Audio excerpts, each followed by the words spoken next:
Hey everybody, I wanted to do a follow-up to last week's video. Last week I shared about this article that I had read. It was published in the Atlantic Online, and it was about a 30-year survey that a organization had done into the dynamics that make relationships and marriages work and work well. And last time I shared that the two most important qualities of a lasting marriage were kindness and generosity.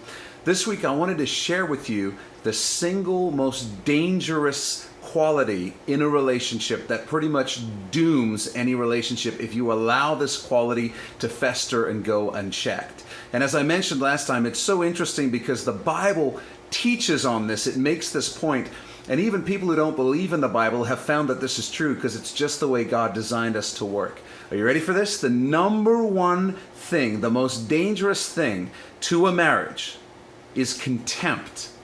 Contempt. That deep-seated mistrust and automatic almost hatred toward a person. The assumption that they're not out to do good to you or for you, but that they're out to harm you, take advantage of you.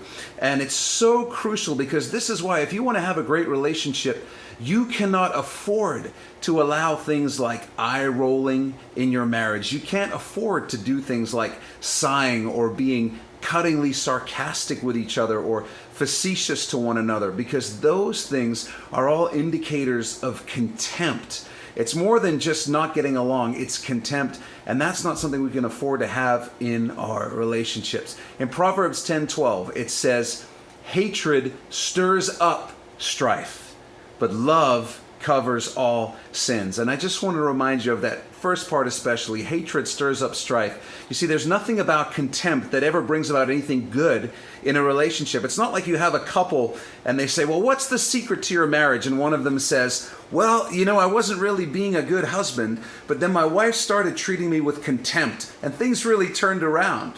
And you've never met the wife who said, well, we didn't have a good marriage, but then my husband started being really cutting with me. And it made me realize that I needed to change, and now we have a great marriage. You see, contempt is one of those things that if we don't check it, it quickly leads to mistrust and a deep-seated unforgiveness. And more than that, I think contempt is so dangerous because it shows that even before we had that interaction with our spouse, we have undealt with issues with them.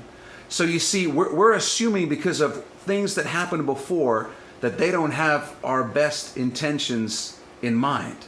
They're not really interested in what's good for the relationship. We're going into new interactions with bitterness from previous interactions. That's why it's so important to do what the Bible says, which is don't let the sun go down on your anger.